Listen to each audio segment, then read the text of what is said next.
बीजेपीसाठी वेगळा कायदा आहे का? आमच्या मोबाईल आमच्या गाडीत ठेवून आलो आम्ही. 10 फोन आरो साहेबांना लावले, आरोनी नाही उचलले. इथं तुम्ही बघू शकता की आतमध्ये मोबाईल अलाउड नाही आहे. तर त्या समोरच्या विरोधकांचा आरोप आहे की इथं मोबाईल यांच्याकडं आहेत आणि त्यांना सांगितले जाते की आम्हाला मोबाईल दुसऱ्यांकडून दिले. ते मान्य करत नाही स्वतःचे मोबाईल आहेत, पण त्या कंप्लेंट केल्यानंतर मतदारांनी इथल्या स्थानिक ते सांगताय की सर्रास मोबाईल वापरले जातात, पण आमच्याकडून मोबाईल ते जप्त करून घेतले जातात. आम्हाला मोबाईल वापरायला परवानगी दिली जात नाहीत. तुम्ही बघू शकता इथं थोडासा गोंधळ चालू आहे मोबाईलच्या संदर्भात. आपण त्यांच्याशी बोलूया.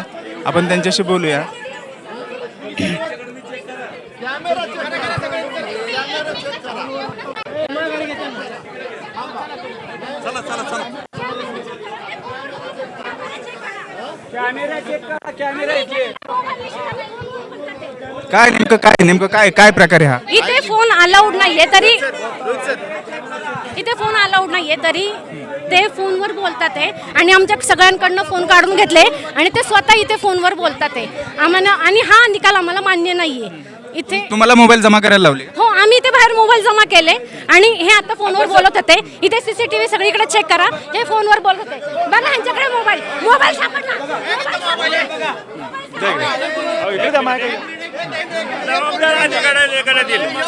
जबाबदार अधिकाऱ्याकडे फोन दिला जाईल. साहेब सहकार्य करा. हे बघा अशा मोबाईल पकडलाय. मोबाईल आहे निवडणूक साहेब देतो, पळून जात नाहीये. आम्ही गुन्हेगार नाहीये. हा इथं कुणाचा होता ते सगळे सिम कार्ड सगळे तुम्ही देतो ना. 2-3 वेळा चेकिंग होती, मग यांची का नाही होते? मग हे बीजेपीसाठी वेगळा कायदा आहे का? फक्त बीजेपीसाठी वेगळा कायदा आहे का? हे आमचे 2-2 वेळा चेकिंग होती, मग हे मोबाईल घेऊन आत देतात कसे?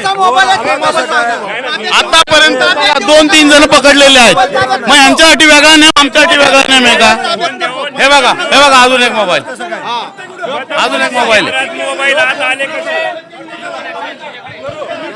या अशा संदर्भात इथं थोडासा गोंधळ चालू आहे मोबाईलच्या संदर्भात. मोबाईल आपल्याला त्यांचे सांगितलं जातं की मोबाईल आमचे जमा केले तर, पण समोरच्या उमेदवारांकडे मोबाईल आहेत, सर्रास मोबाईल वापरले जातात असा आरोप आहे त्यांचा. आपण त्यांच्याशी बोलूया. हे पोलिसांची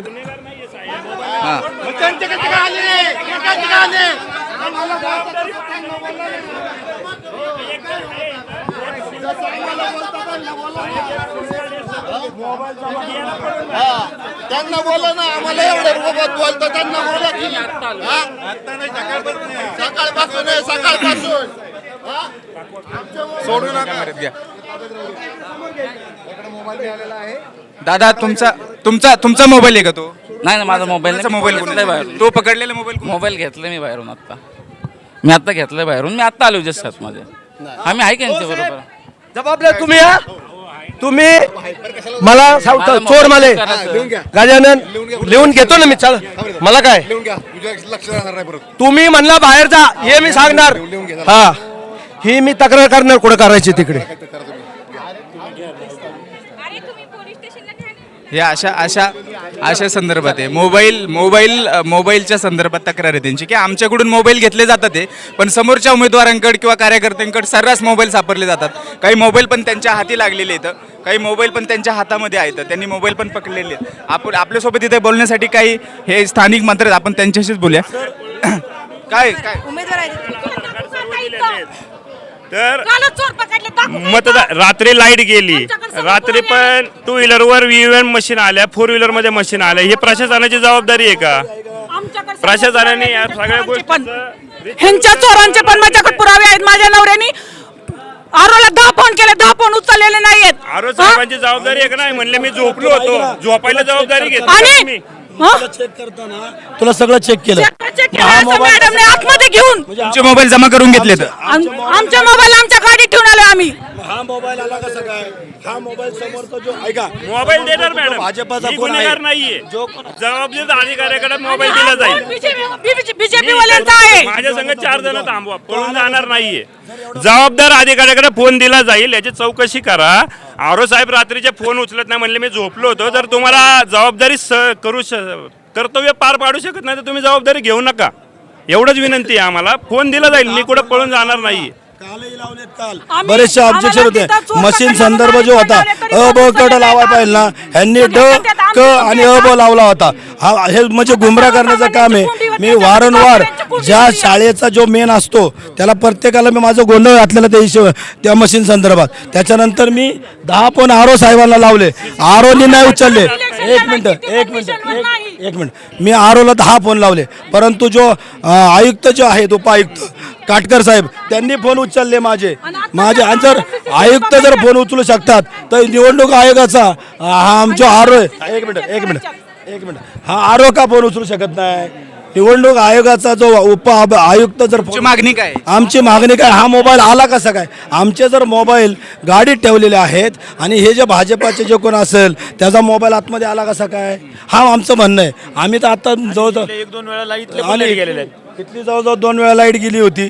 त्याच्यानंतर रसिकलाल शाळेची जे धारीवाल शाळा आहे तिथं पण लाईट गेली होती. 7 ते 7:30 म्हणजे पोलीस प्रशासन आणि निवडणूक आयोगाचं काही साठं लोटा असावं. त्यानंतर इथं रात्री 11च्या पुढं EVM मशीन घेऊन आले होते. ते अधिकाऱ्याला विचारतं काय म्हणले ते आपल्याला ते स्पेअर म्हणून आले. म्हणजे रात्री का आले? तुम्ही जर तुमचे स्पेअरचं असेल तर आधीच आले पाहिजे एकत्र, हे नंतर का आले? म्हणजे हे सगळेजण मिळालेले आहेत आणि ह्यांचे निवडणूक आयोग आणि हे जे काय आहे पोलीस खातं, पोलीस प्रशासन असेल किंवा आरो असेल, हे सगळे लोक विकली गेलेली आहेत. हे आमचं म्हणणं आहे. त्यांचा थेट आरोप आहे की निवडणूक आयोग, इथली पोलीस यंत्रणा किंवा इथले सारे उमेदवार आणि ते ठामपणे आणि स्पष्टपणे सांगतात की याला सर्वस्वी जबाबदार भाजप आहे या पूर्ण प्रोसेसला, या पद्धतीला. कारण सर्रास एकाला नियम आणि दुसऱ्याला नियम नाहीत असा आरोप ते येथून करतायत. ते म्हणतात की मोबाईल आम्हाला जमा करायला लावतात आणि समोरच्या उमेदवारांकडे किंवा कार्यकर्त्यांकडे सर्रास मोबाईल सापडले जातात असा थेट आरोप ते करतात. ते प्रचंड नाराजी या मतदान केंद्रावरती मतमोजणी केंद्रावरती सकाळपासून खूप सारे तुम्ही घटना बघू शकता. इथं EVM बंद केलं पाहिजे, EVM मशीन टू व्हीलरवरती आणले जातात, अनेक आरोप, गंभीर आरोप आणि चक्क म्हणजे बहिष्कार टाकला पाहिजे, मतमोजणी थांबवली पाहिजे अशा संदर्भात इथले स्थानिक किंवा इथले कार्यकर्ते आणि उमेदवार सूचना करतात. अशाच नवीन अपडेटसाठी आणि बातम्यांसाठी पाहत राहा पुणे लोक.